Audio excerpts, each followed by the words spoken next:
Carl Jung once spoke about a certain kind of person whose inner world is so different, so advanced in its structure, and yet so poorly understood, that many of them spend their entire lives believing something is wrong with them.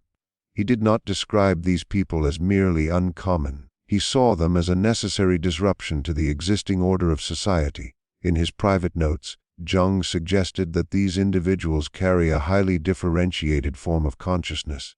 Their awareness allows them to perceive the hidden mechanisms behind human behavior, the repeating patterns of history, and the truth beneath the social masks most people wear without question.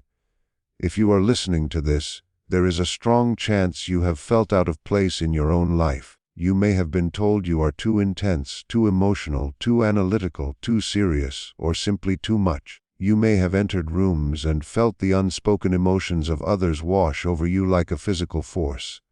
You may have looked at how society functions, the shallow conversations, the repetitive routines, the obsessive chase for status and money, and felt not just bored, but deeply disturbed at an existential level. Jung recognized that this reaction is not a sign of depression or social failure. It is a sign of psychological evolution.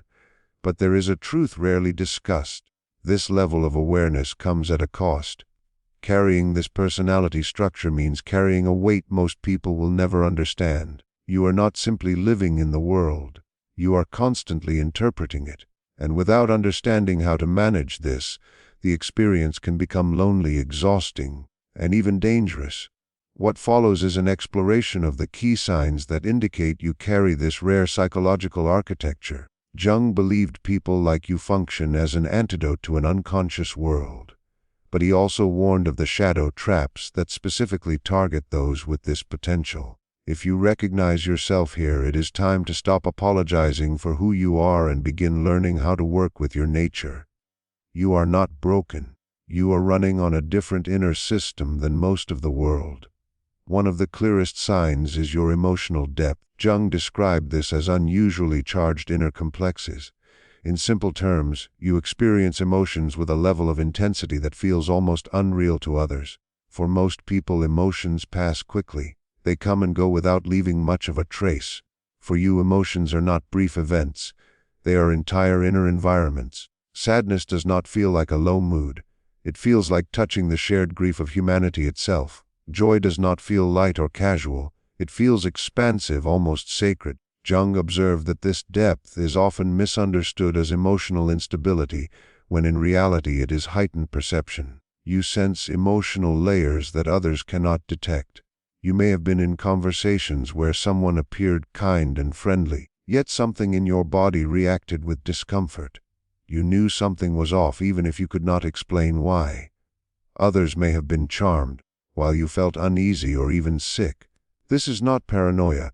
It is your mind detecting the mismatch between a person's outer mask and their hidden inner reality. This sensitivity makes you threatening to people who rely on denial. Without trying, you expose what others work hard to hide. That is why some people feel uneasy around you for no clear reason. They are not responding to your actions. They are responding to the fact that they feel seen. And for someone living behind a carefully built persona, being truly seen is terrifying. Another sign is your refusal to accept the world as it is presented to you. Jung once said that if you do not define yourself, the world will do it for you. Most people allow this to happen. They inherit beliefs, values, and identities without questioning them. You cannot do this. From early on, you asked why. Not how things work, but why they exist the way they do. Why society values money over meaning. Why people pretend to be happy. Why rules are followed simply because they exist. This quality makes you disruptive. In workplaces, you notice ethical problems others ignore. In families, you sense truths that everyone silently agrees not to mention. Jung believed this kind of thinking cuts through illusion, but it comes at a price. When illusions fall away, you often find yourself standing alone. It is exhausting to care about truth in a world that prefers comfort. But this discomfort is not a flaw. It is the friction that fuels your psychological growth. You also carry a strong sense of independence. Jung described this as the process of separating from the herd in order to become whole. For many people, belonging is safety. For you, belonging often felt suffocating. You learned early that fitting in required sacrificing parts of yourself, so you chose solitude over self-betrayal. This does not mean you dislike people. In fact, you likely long for deep connection, but you refuse connections that demand you shrink. You developed inner self-reliance. You do not depend on constant approval to feel real. Others may interpret this as arrogance or distance when in truth you are simply self-contained. However, Jung warned that independence can turn into isolation if taken too far. Withdrawing completely cuts you off from shared humanity. The task is not to escape society forever, but to return with what you have learned. Another defining trait is your intuition. Jung viewed intuition as a legitimate form of intelligence. For you, it is not a vague feeling. It is rapid pattern recognition. Your mind absorbs subtle details and forms conclusions before conscious thought catches up. You sense outcomes before they happen. You understand people before they explain themselves. This often leads to frustration. You warn others, and they dismiss you, only to later experience exactly what you foresaw. This creates loneliness and self-doubt, but Jung believed this capacity is vital. It allows humanity to anticipate danger and change. The risk is living too far ahead of the present moment. Grounding yourself is essential. You also hunger for meaning, not surface-level fulfillment, but deep purpose. A life without meaning feels unbearable to you.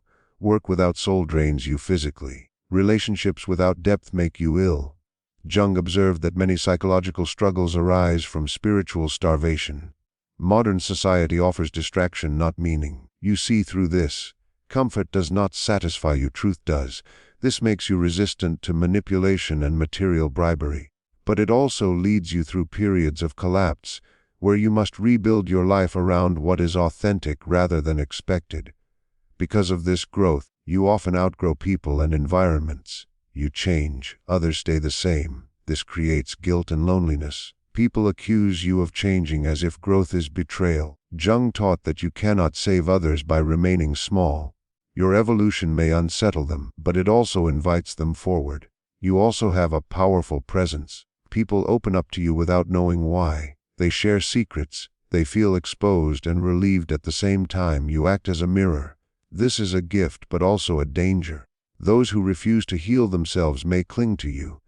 Narcissistic personalities are drawn to your empathy. Jung warned about absorbing the emotional toxicity of others. Your compassion must have boundaries. Finally, you feel pulled toward a purpose you cannot yet define. You sense there is something you are meant to bring into the world, not fame or wealth, but contribution. Because this purpose is ahead of its time, doubt follows you. Jung believed this tension is preparation, not madness. There are dangers in this personality: inflation, martyrdom, and paralysis, feeling superior, sacrificing yourself completely, or becoming frozen by overthinking. Jung emphasized that insight must be lived, not just understood. Your life is not meant to be easy. It is meant to be meaningful. Your sensitivity is perception. Your intensity is power. Your solitude is preparation. The final step is acceptance. Stop trying to make yourself smaller. Find others who can meet you at depth. Build lives and structures that can hold who you are. The world is overwhelmed with information and starving for wisdom. It does not need more people who fit in. It needs people who are real. Jung mapped the unconscious so people like you would not drown in it. Now the map is yours. The question is no longer what is wrong with you. The question is what you will do with what you carry.